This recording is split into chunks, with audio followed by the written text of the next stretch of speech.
Stories of Great Christians. From its radio studios in Chicago, the Moody Bible Institute is bringing you Chapter 20 of the Gipsy Smith biography, From the Forest I Came, based on the Moody Press book by David Loisel, freely adapted for radio by Rex Brenner.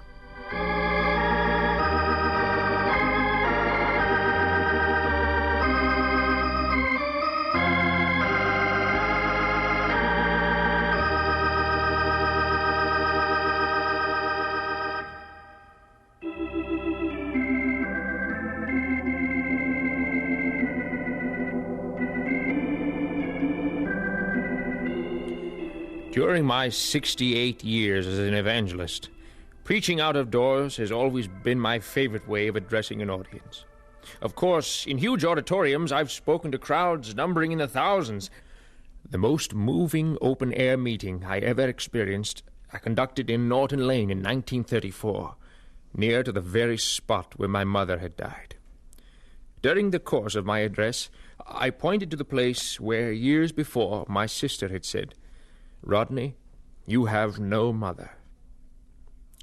One morning, a few weeks after the Norton Lane service, Annie and I were having devotions with the staff at our home. Empty us of guile, Lord. May we be yours unconditionally. Fill us with thy blessed Holy Spirit. Well, who could that be so early? I'll see who it is. Thank you, Bertha. Second time this week devotions have been interrupted. Good morning, ma'am. I saw the Romney tan sign out by the drive, so I assume this is the Gipsy Smith residence? Quite right, sir. Won't you come in? Oh, forgive, it's early, and I'm unexpected, but... Oh, Mr. Cooper, come in. Unexpected, but not unwelcome. I should have rung you up, but... Oh, no matter. We were just finishing devotions. Good morning, Mr. Cooper. Oh, Mrs. Smith. Oh, you're looking well. And what a lovely home. Thank you. We enjoy it. Oh, and let me introduce you to our staff. Not large, but loyal. Folk, this is Mr. Charles Cooper, Secretary of the Letchworth Methodist Circuit. Pleased to meet you. Actually, it's composed of only two churches, not far from Norton Lane. Now, let me see. Bertha, whom you met at the door, our maid of 27 years. How do you do? Oh, pity that's not a reference to my age. How do you do? Next, Elizabeth Parks, my wife's secretary and companion for the past 6. Oh, yes, 46 years. Nice to meet you. Mr. Pearson, our gardener, who's kept things blooming for 25 years. Thank you, sir. And our faithful chauffeur, Will Sizer. Pleasure. Pleasure. You know, he preaches, too. Any time the car won't start, he runs on ahead, gives the folks a good sermon. I say, you've a substantial staff and stable. Oh, the Smiths have been our life, Mr. Cooper. Through their example, we found God, meaning to our lives, and work. Thank you, Elizabeth. We love you. Without their efforts, Mr. Cooper, Romney Tan would be a shambles. Folk, I guess that's all. You're excused. Thank you. Now, sit down, Mr. Cooper. No. Over here. It's more comfortable. Bet your staff is the envy of every servant in Cambridge. Sure seem a happy lot. Well, I've always felt the best test of a man's character is his home. If he doesn't show forth love there. Yes, how many homes I visit, Christian ones too, where there's coldness instead of communion. Well, it's surely not true here. In fact, the rapport just now between you and your staff only corroborates further the wisdom of our board's decision. You're a church board? Yes, to explain. Actually, I'm here this morning at the request of the Letchworth Methodist Circuit.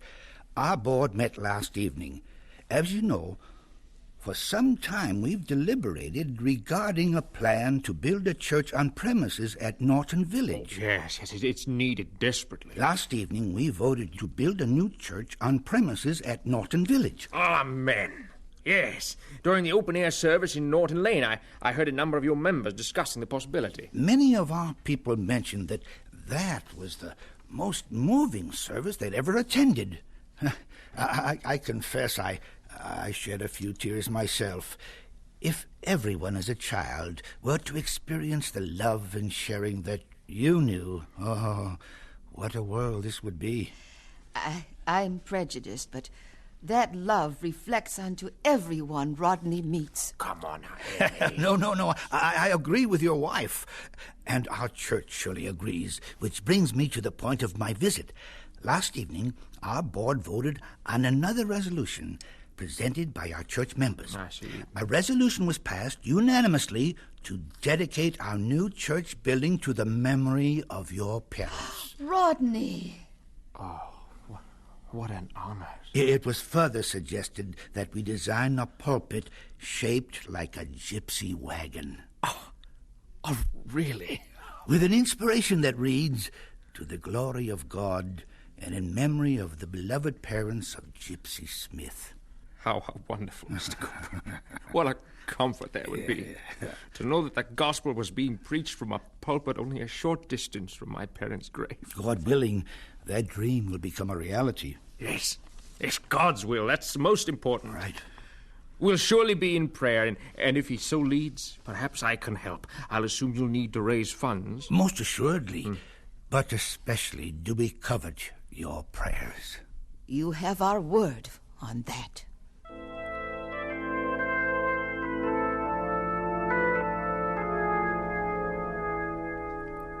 Under the matchless guidance of the Holy Spirit, it soon became evident that God's hand was leading in the plans for a new church at Norton Village.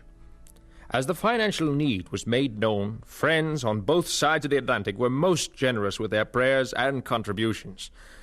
At last, the dream did become a reality. Known as Norton Methodist Mission, the church opened with a campaign conducted by my daughter, Zilla, and her husband.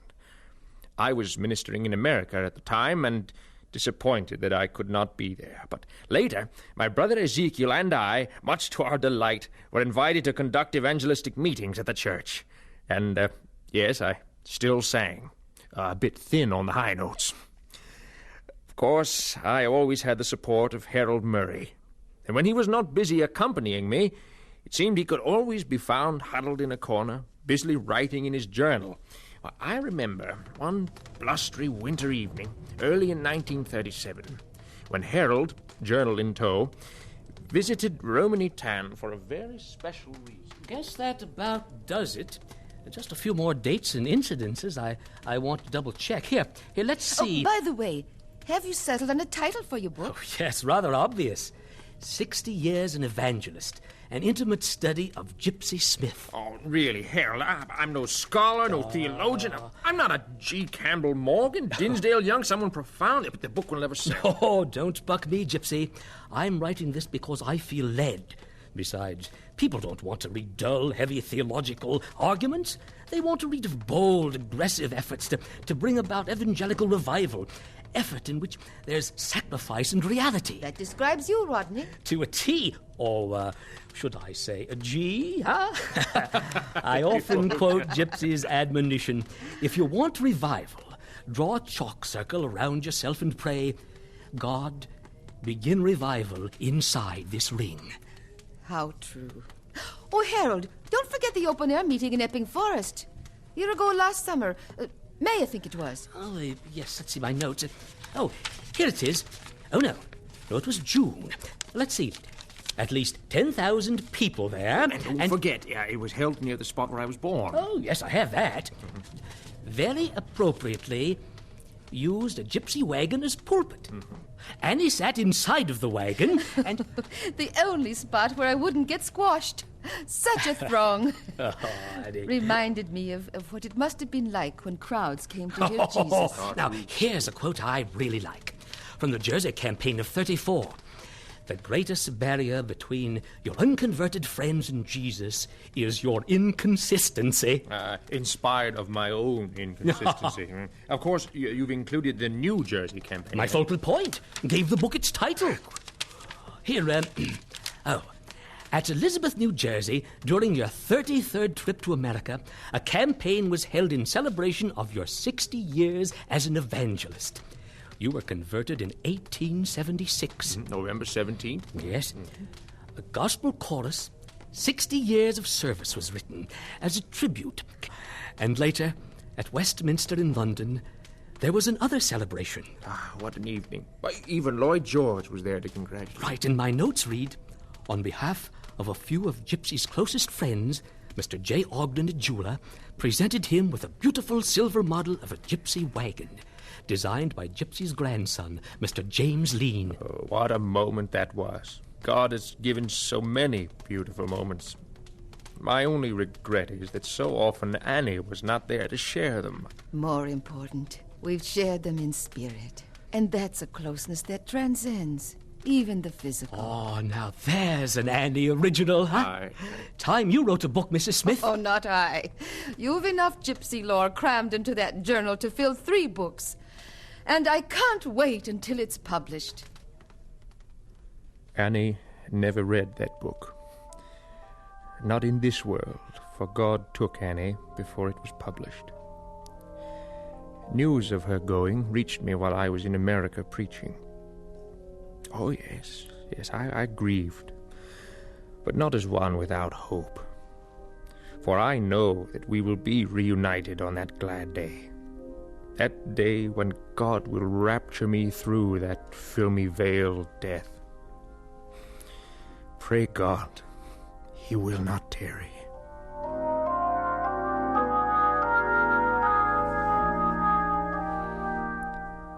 But tarry God did. For 10 more years of ministry awaited Gipsy, more travel, more campaigns, and another helpmeet. In California, July 2nd, 1938, Mary Alice Shaw became Mrs. Gipsy Smith.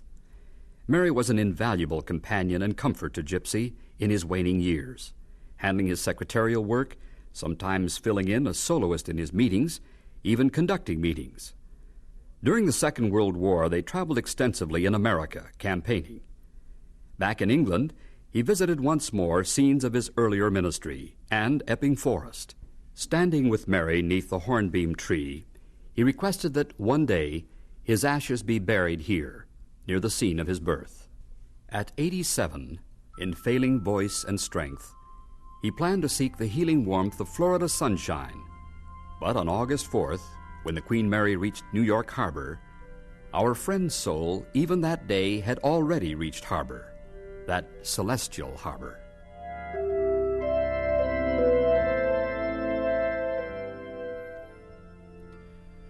I have lived in the sunshine of the spring and of the summer. I have lived in the golden browns of autumn. I have tasted the rigors of winter, but I see in the distance the dawning of a new day, a day that shall be eternal. And I move forward to meet it with one song, one theme on my lips. Wonderful, wonderful Jesus.